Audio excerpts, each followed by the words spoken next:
आज ही Doubtnut app download करें। Doubtnut पर होगा अब आपके सभी मैथ्स, केमिस्ट्री, फिजिक्स और बायोलॉजी डाउट्स का सफाया।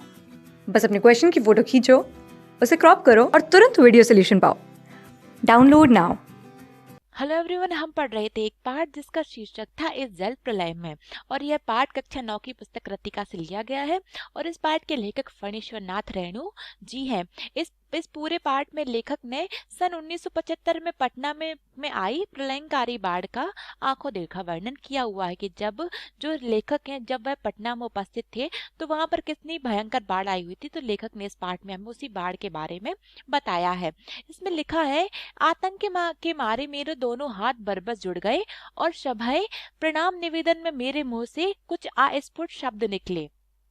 लेखक ने आपने अपने पहले भाग में पढ़ा था कि जब लेखक और उनके मित्र कॉफी हाउस से आगे जा रहे थे तो वहां पर उन्होंने देखा कि वहां पर बाढ़ का पानी आ चुका है। तो उन्होंने अपने मित्र से कहा था, ये देखिए ये आ गया बाढ़ का पानी। और जैसे ही उन्होंने बाढ़ का पानी देखा तो उसके डर से, आतंक मतलब डर के मारे, दोनों हाथ उन्होंने उनके बरबस जुड़ गए और सभ्य प्रणाम निवेदन में मेरे मुंह से कुछ अस्पष्ट शब्द निकले।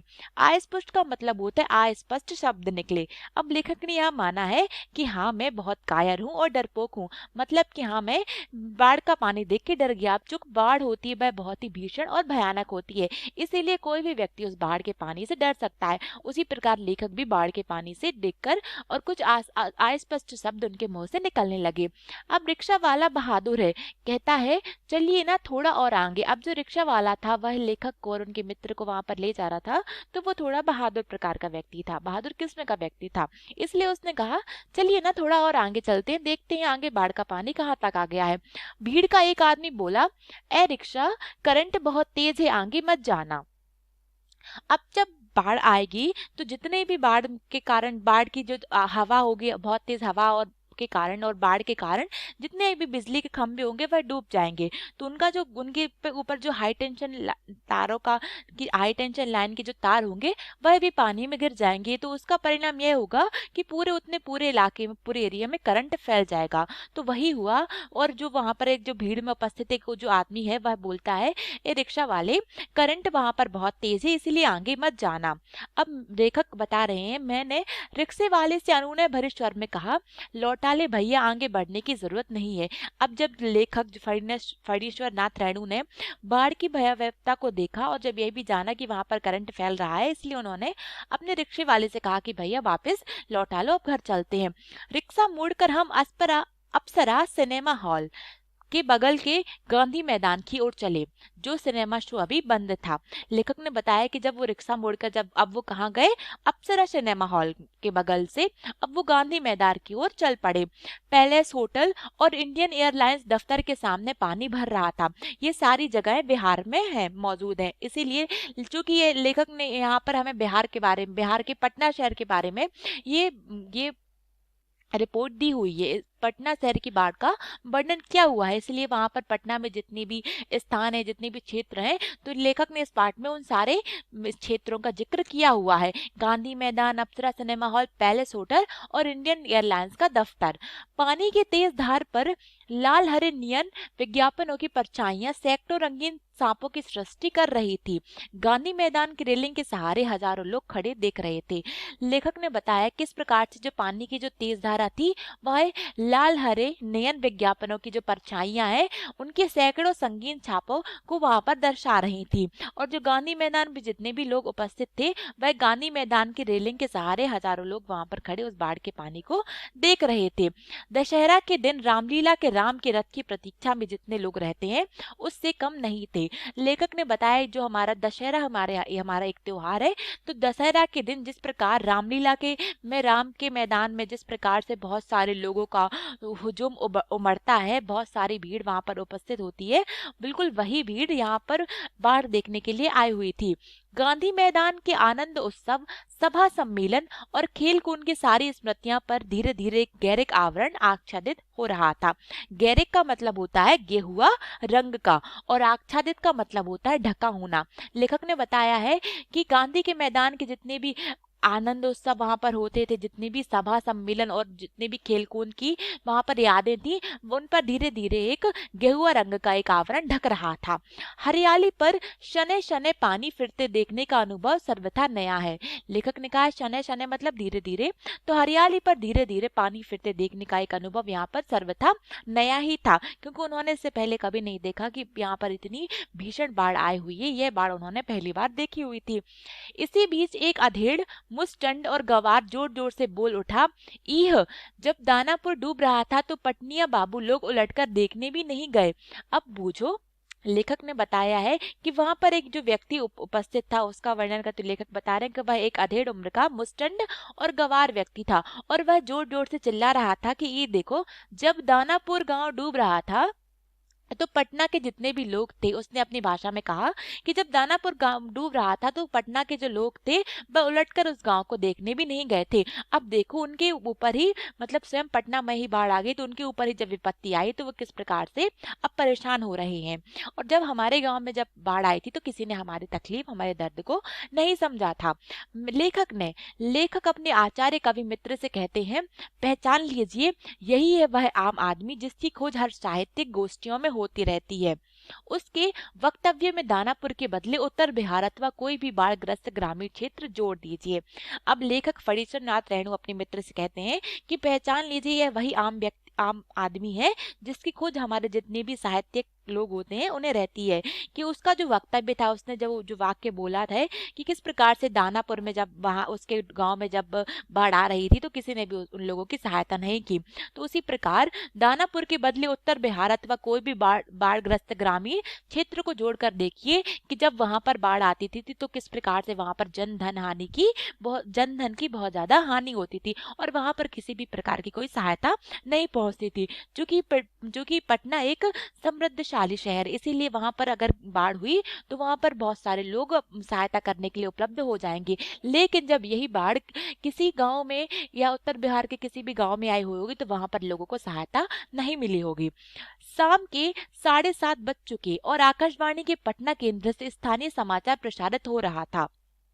अब लेखक ने बताया कि शाम के 7:30 बजे जो आकाशवाणी, चूंकि यह बात 1975 की है, तब हमारे देश में रेडियो विश्वविख्यात था, तो रेडियो में आकाशवाणी के चैनल पर पटना केंद्र से जो उनका जो स्थानीय जो समाचार है वह प्रसारित हो रहा था। पान की दुकानों के सामने लोग खड़े चुपचाप उत्कर्ण होकर सुन रहे थे। उत्कर्ण का मतलब होता है सुनने के लिए उत्सुक होना। तो जो भी समाचार चल रहे थे कि बाढ़ का पानी कहाँ तक पहुंचा, कितने गांव उससे प्रभावित हुए और कितने लोगों की जन धन की हानि हुई है, तो ये सब जानने के लिए जो लोग वहां पर खड़े हुए थे वह उत्सुक थे कि उन्हें ये सारी खबरें जाननी थी। पानी हमारे स्टूडियो की सीढ़ियों तक पहुंच चुका है, किसी भी क्षण स्टूडियो में प्रवेश कर सकता है।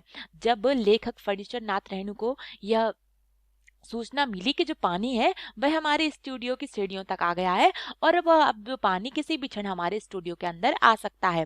अब जो समाचार था वह दिल दहला देने वाले था, कलेजा धड़क उठा था कि अब लेखक ने जब देखा कि जो पानी है वह तो स्टूडियो तक आ गया है, मतलब अब हमारा पूरा पटना शहर पानी में डूब जाएगा। तो इसी वजह से लेखक का जो कलेजा था वह धड़क गया, मतलब उनका जो दिल था वह जोर जोर से धड़कने लगा। मित्र के चेहरे पर भी आतंक की कई रेखाएं उभरी। अब जो उनके साथ जो मित्र थे, जो अभी भी बाढ़ के पानी से डर नहीं रहे थे, अब ये सब सुन के उनके चेहरे पर भी एक डर दिखाई देने लगा। किंतु हम तुरंत ही सहज हो गए, यानी चेहरे पर चेष्टा करके सहजता ले आए, क्योंकि हमारे चारों ओर कहीं कोई परेशान नजर नहीं आ रहा था। लेखक ने बताया, अब चूंकि लेखक पहली बार बिहार गए थे और पटना शहर गए थे, लेकिन उनके पास जितने भी लोग मौजूद थे वो तो वहीं के थे, उन्होंने बहुत बार ऐसी बाढ़ों को देखा है, इसलिए उनके चेहरों पर किसी भी प्रकार का कोई डर, कोई भय नहीं था। लेकिन लेखक और उनके मित्र पर जो मित्र डर गए थे, और जैसे उन्होंने देखा कि वहां के जितने भी लोग हैं उनके चेहरों पर कोई भी डर नहीं है, तो वो भी तुरंत ही सहज रूप में आ गए। पानी देखकर लौटते हुए लोग आम दिनों की तरह हंस बोल रहे थे, बल्कि आज तनिक अधिक ही उत्साहित थे। लेखक ने बताया, जो भी लोग पानी की बाढ़ का पानी देखकर वापस लौट रहे थे वे आम दिनों की तरह ही हंस बोल रहे थे, और उनके मन में और भी अधिक उत्साह था, क्योंकि अब उनके लिए बिहार में तो हमेशा हर हर साल ही बाढ़ आती है, इसीलिए यह बाढ़ उन लोगों के लिए आम बाढ़ जैसी ही थी। लेकिन लेखक ने इस तरह की बाढ़ पहली बार ही देखी थी, इसलिए वह इस बाढ़ से डर रहे थे। हाँ, दुकानों में थोड़ी हड़बड़ी थी। नीचे के सामान ऊपर किए जा रहे थे। रिक्शा, टमटम, ट्रक और टेम्पो पर सामान लादे जा रहे थे। खरीदी बिक्री बंद हो चुकी थी और पान वालों की बिक्री अचानक बढ़ गई थी।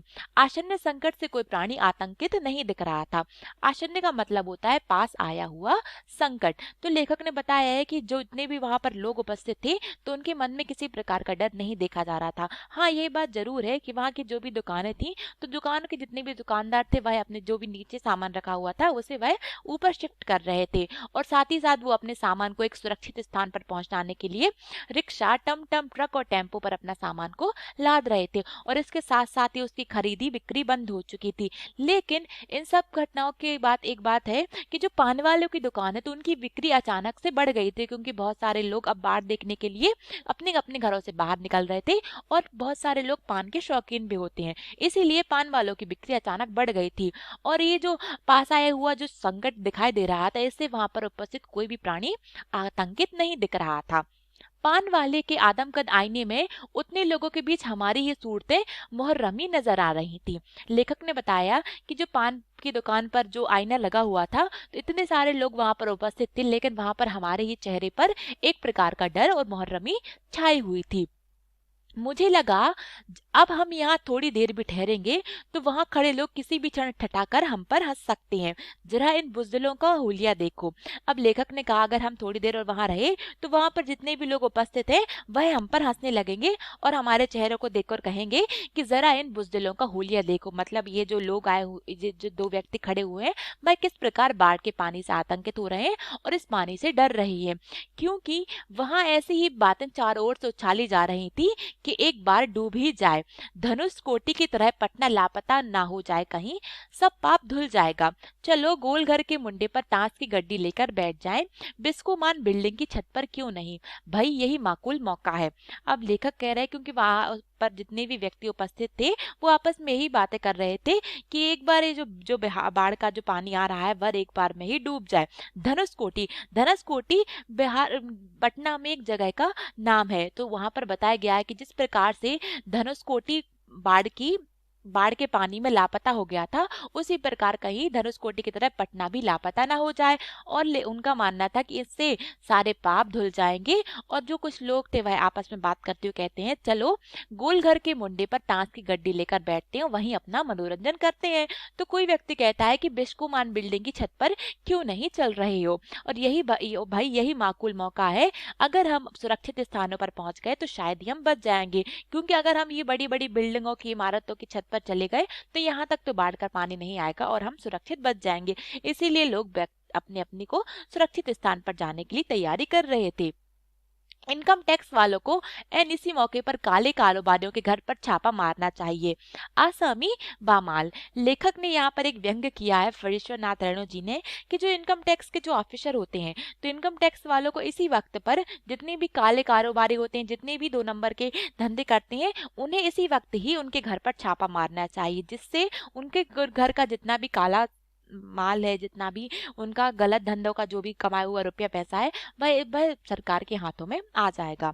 तो इस पूरे भाग में फणीश्वरनाथ रेणु ने हमें बताया है कि किस प्रकार से सन 1975 ईस्वी में पटना में आई जो प्रलय के भारी बाढ़ थी, उस प्रकार से जो उस बाढ़ को देखकर लेखक और उनके मित्र किस प्रकार से घबरा रहे थे, उन्हें डर लग रहा था। लेकिन वहां पर जितने भी लोग उपस्थित थे उनके मन में किसी भी प्रकार का कोई डर नहीं था, क्योंकि वो हर साल इस प्रकार की बाढ़ से दो चार होते थे। लेकिन लेखक के लिए यह पहला अनुभव था। हमारा यह भाग यहीं पर समाप्त होता है। धन्यवाद।